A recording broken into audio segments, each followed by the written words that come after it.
students, good morning. So I wanted to connect with you guys and talk a little bit about behavior management.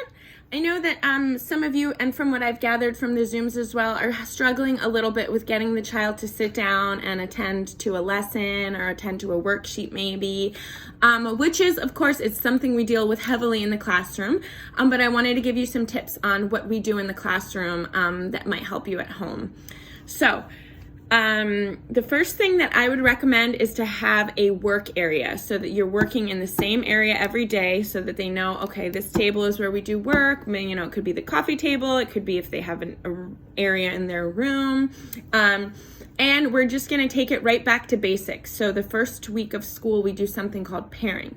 So what that essentially is pairing the table, the workspace, with something fun. So they know, oh, cool, when I go to the table, you know, I might have to put in a little bit of effort, but good things are going to come to me. I'm going to get snacks. I'm going to get toys. I'm going to get iPad time, so that they're associating the table with good things.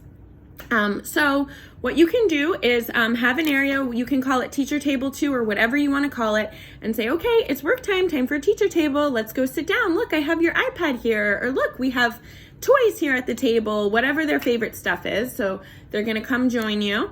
I would put a minute on a timer. A timer on your cell phone is fine. I get little kitchen timers at the Dollar Tree. They know that sound very, very well.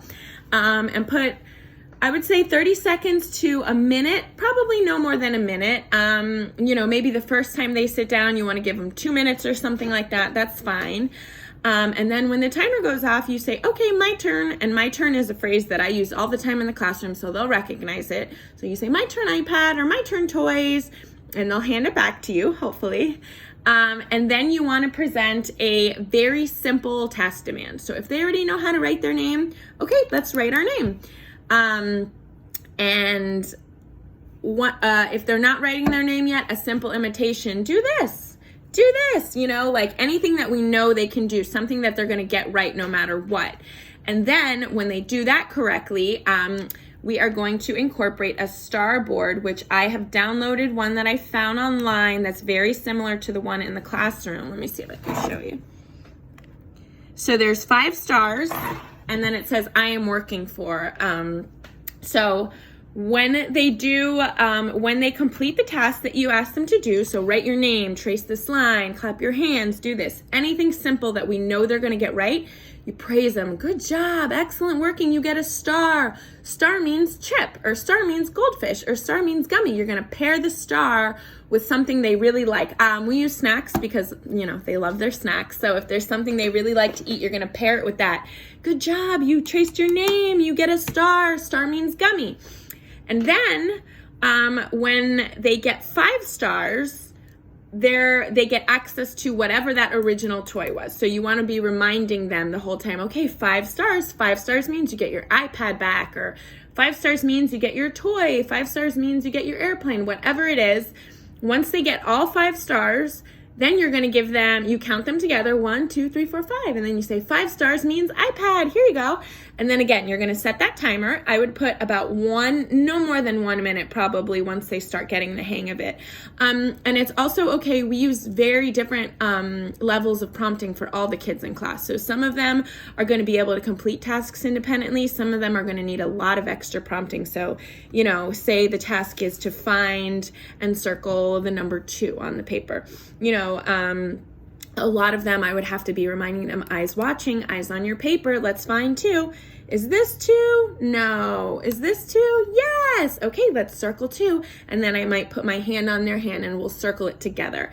And if they're at that level where they need that level of prompting, it is perfectly okay to still reinforce that. As long as they're not resisting, as long as they're allowing you to work with them, they could still be earning stars and earning edibles. So just remember, when I send you the star board, we're going to pair every time they get a star. Good job, you get a star. You're going to pair that with a small edible. So that could be a Cheeto, a Fruit Loop, a Cheerio, a gummy, whatever it is that they want.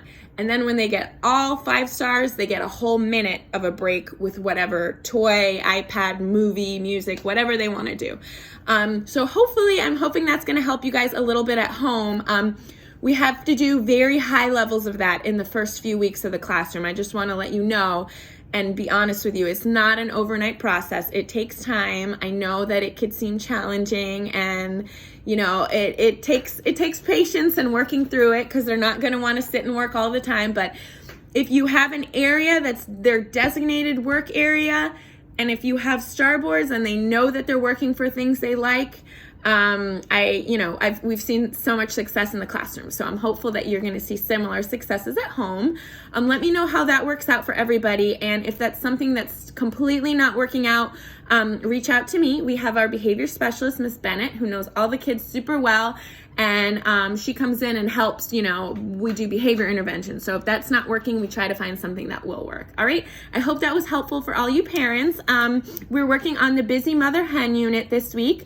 We're continuing to talk about prepositions. So everything we learn, I kind of try to carry it over to the next lesson, the next story. And, we were talking a lot about prepositions last week: behind, in front, under, above. So even though maybe that's not a theme in this book, you're still going to want to be pointing it out. Oh, look, there's the eggs. Are they under the hen or over the hen? And just keep building on the things that they've already learned or been exposed to. What else can I tell you guys? I think that's it.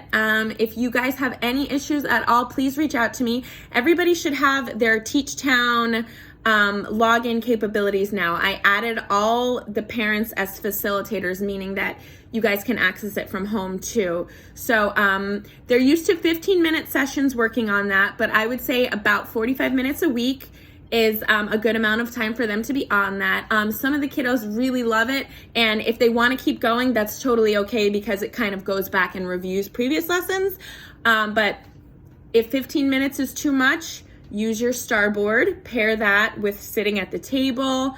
Every time they get, 5 questions, or even if they're just reaching for the screen trying, I would be giving them stars and reinforcing them for trying. And then when they get 5 stars, you could do the same thing. Give them a minute break. Okay, let's take a break from computer. Here you go. You get your train back. 1 minute. Okay, that's our timer. Back to work. So just really getting in the habit of using that Starboard for your benefit, because they're really familiar with it from the classroom. All right, I hope that's helpful, parents. I hope everything's going well at home. Bye.